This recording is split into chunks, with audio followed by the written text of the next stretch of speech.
So sekarang pukul 12.49 pagi di kawasan Buntutuan sudah sampai sudah. So minyak 201.1 3 bar lah, 3 bar.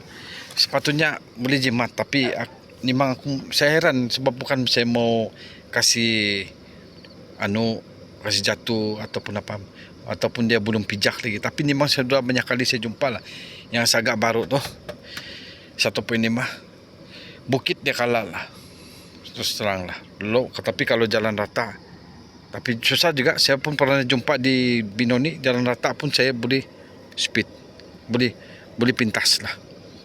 Mungkin dia perlu ada tobol itu, katakan tuh enjin kan jenis yang tobol punya, perlu ada tobol lah, alang-alang sudah tuh yang agak baru tuh.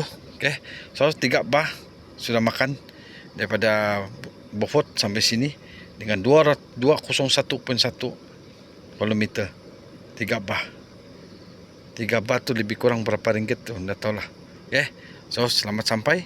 Enjin pun semua cantik. Okay, okey lah, tidak ada masalah. Jimat minyak lah. Masih juga kekal makan 3 bar. Dulu punya video pun sama. Alright, tempenai onsoy.